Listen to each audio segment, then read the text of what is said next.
अनवरत संघर्ष। क्या आपने कभी महसूस किया है कि आपकी पूरी दुनिया सिर्फ एक इंटर बटन या एक सरकारी ईमेल पर टिकी है? मिलिए आदित्य से, एक भारतीय सॉफ्टवेयर इंजीनियर जो पोर्टलैंड की बर्फीली हवाओं और H-1B वीज़ा की अनिश्चितताओं के बीच एक ऐसी जंग लड़ रहा है जहां हारने का मतलब सिर्फ नौकरी खोना नहीं, बल्कि पूरे परिवार का बिखर जाना है।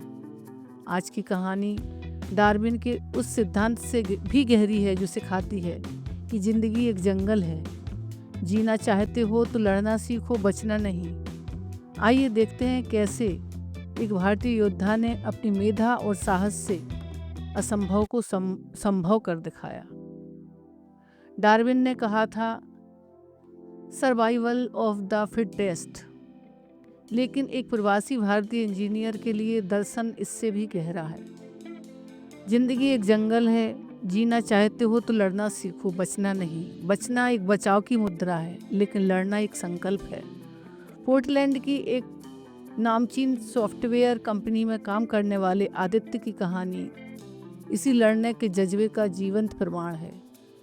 आदित्य, जो कानपुर की तंग गलियों से निकलकर अमेरिका के पोर्टलैंड शहर पहुंचा था, आज अपनी खिड़की से माउंट हुड की चोटियों को देख रहा था। बाहर हल्की बूंदाबांदी हो रही थी, जिसे पोर्टलैंड की भाषा में द मिस्ट कहते हैं। 35 वर्षीय आदित्य एक प्रिंसिपल सॉफ्टवेयर इंजीनियर था, लेकिन उसकी उपाधि की चमक के पीछे जिम्मेदारियों का एक ऐसा पहाड़ था जो उसे कभी चैन से सोने नहीं देता था। उसकी मेज पर 3 अलग अलग स्क्रीन थीं। एक पर जटिल कोड का अंबार, दूसरी पर भारत में बीमार पिता के अस्पताल के बिल, तीसरी पर USCIS की वेबसाइट जहां उसका H-1 वीज़ा रिन्यूअल पेंडिंग दिखाई दे रहा था। सॉफ्टवेयर की दुनिया किसी घने जंगल से कम नहीं थी, जहां पुरानी टेक्निक पल भर में मर जाती थी हैं और नई टेक्निक शिकार होके उभरती हैं। आदित्य की कंपनी में छटनी का दौर चल रहा था। सिलिकॉन फॉरेस्ट में हवाएं सर्द थीं। आदित्य के बगल वाले केबिन में काम करने वाला एक युवा अमेरिकी इंजीनियर एरिक ने अभी अभी AI पाइथन में महारत हासिल की। कंपनी अब केवल उन्हीं को रखना चाहती थी जो 24 घंटे उपलब्ध हों और लागत में कम हों। आदित्य पर दबाव दुगना था। उसे न केवल खुद को साबित करना था, बल्कि अपनी उम्र और अनुभव के साथ आ रही महंगाई को अपनी उपयोगिता से न्याय संगत ठहराना था। वह सुबह 5 बजे उठता, कोडिंग के लिए नए फ्रेमवर्क सीखता और रात के 11 बजे तक ऑफिस के सर्वरों से जूझता। उसके लिए बचना विकल्प नहीं था। अगर वह छिपता या औसत दर्जे का काम करता तो जंगल का कानून उसे कब का बाहर कर देता। एक विदेशी कर्मचारी के लिए सबसे बड़ी तलवार उसका वीज़ा होती है। आदित्य का वीज़ा रिन्यूअल अटक गया था। एक टेक्निक त्रुटि के कारण उसे RFE मिल गया था। वकील की फीस हजारों डॉलर में थी। रात को जब वह अपनी पत्नी नेहा और 6 साल की बेटी आरुषि को देखता तो उसका दिल बैठ जाता। आरुषि अब अमेरिकी लहजे में बात करती। उसका पूरा स्कूल और सहेलियां यहाँ थीं। यदि वीज़ा नहीं लगा तो उन्हें 60 दिनों के भीतर देश छोड़ना होगा। वह सोचता, क्या मैं भाग जाऊं? क्या मैं हार मान लूं? लेकिन फिर उसे अपने पिता की बात याद आई थी। बेटा, जब जंगल में बाघ सामने हो तो पेड़ पर चढ़ने से मौत सिर्फ टलती है, खत्म नहीं होती।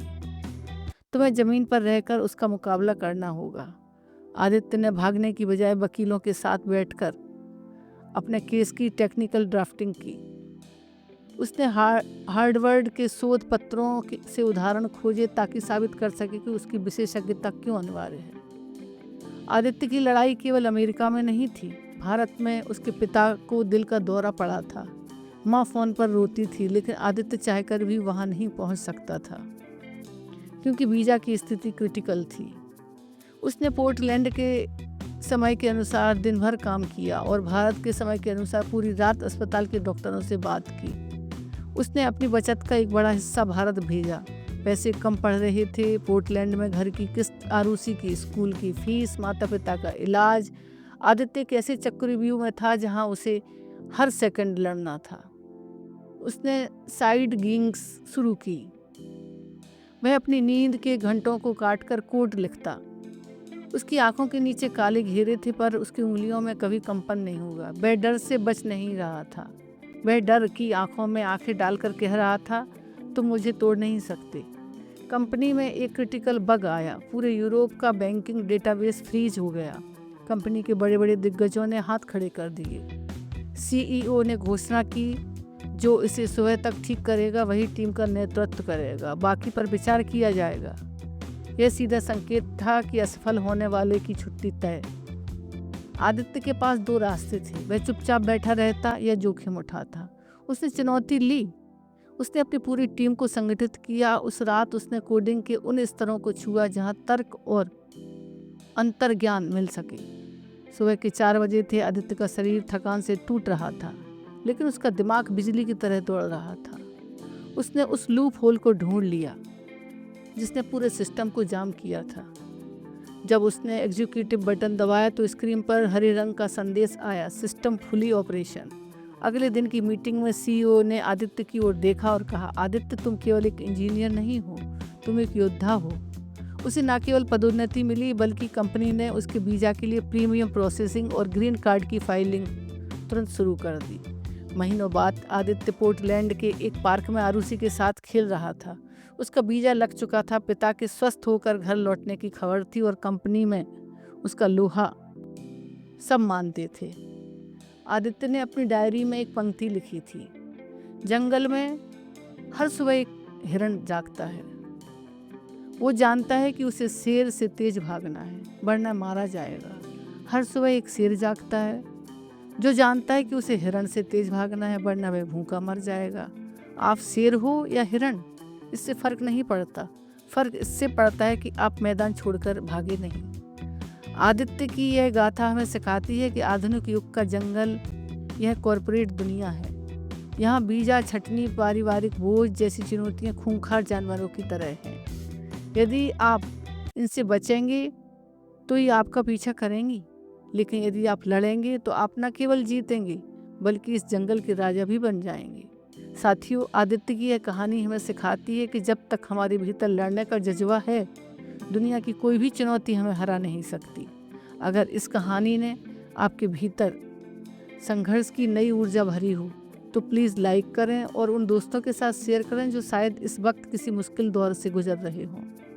ऐसी ही प्रेरक, जीवंत और संस्कारों से जुड़ी कहानियों के लिए हमारे चैनल गर्वनाल को सब्सक्राइब करें और बेल का आइकन दबाना ना भूलें, ताकि हमारी हर नई कहानी आपकी हिम्मत बढ़ाने के लिए आप तक पहुंचती रहे।